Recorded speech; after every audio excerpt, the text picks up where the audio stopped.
Hey everybody, welcome back to another Diecast review. Today we are taking a look at Noah Gragson's 2021 Go Bowling 250 win from Richmond International Raceway, or just maybe it's Richmond Raceway now, I don't remember.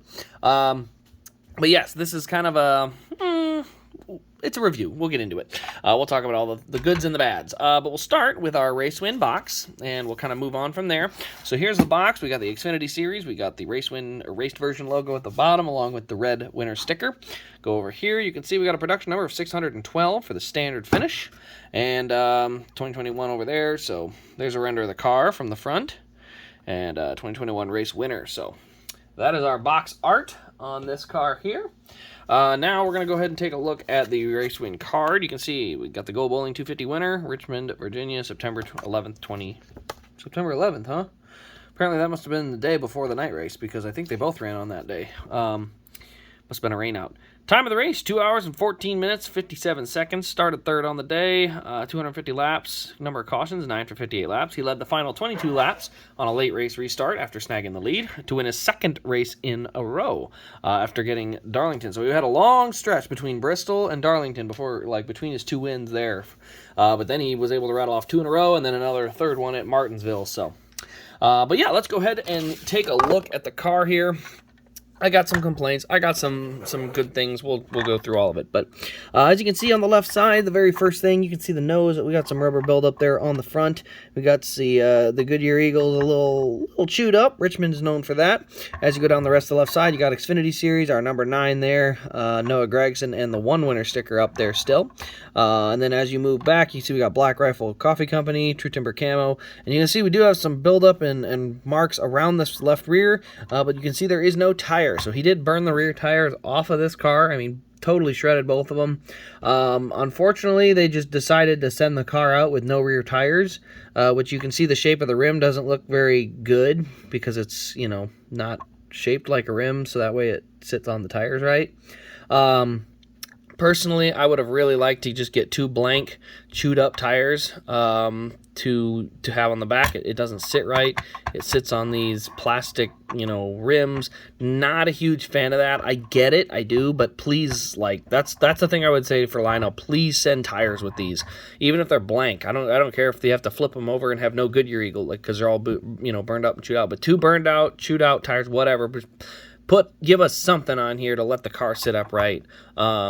I think at one point they did a really cool thing with a Jimmy Johnson Sonoma win where it was a little ring that would stand the car up and make it sit at the right height, even though the thing had been, burned down, but the rim was there. So, again, that would be my only thing is so far is just please give us some tires on these, because it doesn't sit right, and I'm not a fan of that. But you can see we do have our ethanol ring here on the back. You go to the rear, you got TrueTimberCamo.com on the deck lid and the rear bumper. Both those look pretty darn clean. DIN number is 276. We got Gragson on the rear window.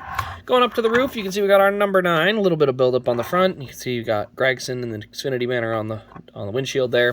Let's go along to the right side here. You can see the right side, not too bad actually. For blowing the tires out, he did not do a ton of damage to this right here. I got our tailpipes there, and you can see just a little bit of the buildup on the side, but it's pretty darn clean. No right side window, as it is a short track, so you can look right in there. And then you get to the right front corner, and here you can see we do have a solid amount of buildup there, and then on to the just behind the tire as well. So we do have a decent amount there. Get back to the nose here. You can see we got just a lot of debris and sand and the little rubber particles all over the nose here. So it does give it a good raced look to it. You got Bass Pro Shops, and you can kind of see again those marks across the hood there, just in these random little places. So yeah, it is nice to see that we got those there. But yeah, we got between the 2 corners of the nose, that's where most of the detail is at. Let's go ahead and take a look under the hood here quick. You can see there is our engine detail. Definitely could use a little bit more, but we don't have that unfortunately today. So you can see we do have just the valve covers, the air filter. We can see a little bit. We got a radiator in one of the lines, and then it's just kind of a black box. When you go underneath the car, you can see we do have a little bit here. You could add some color to these to make it look better. You could add some color to these. There's a lot of things you could do if you wanted to add the color to just make it look good, but yeah, so we do have not much there. It is just pretty much a plastic base to it, but it does sit nice. You can see the nose sits pretty close. It does actually sit wrong. If you get the tires lifted up to where it should sit about that high off the ground, which is about where it's supposed to be. But I said the lack of rear tires is definitely a big deal. I think for me, I do want to, see it where it has the tires on the rear there. So. But anyway, guys, that will pretty much wrap up this diecast review. Let me know your thoughts in the comments below. Also, turn on the bell and subscribe for more diecast content. If you're interested, you can check this car out at rasdiecast.com. I think I got one left at the moment, so you can check the link for that. Make sure you use the promo code RaceCraze on any purchase for 10% off. But other than that, guys, this has been RaceCraze. Thank you all for watching, and we will see you in the next diecast review.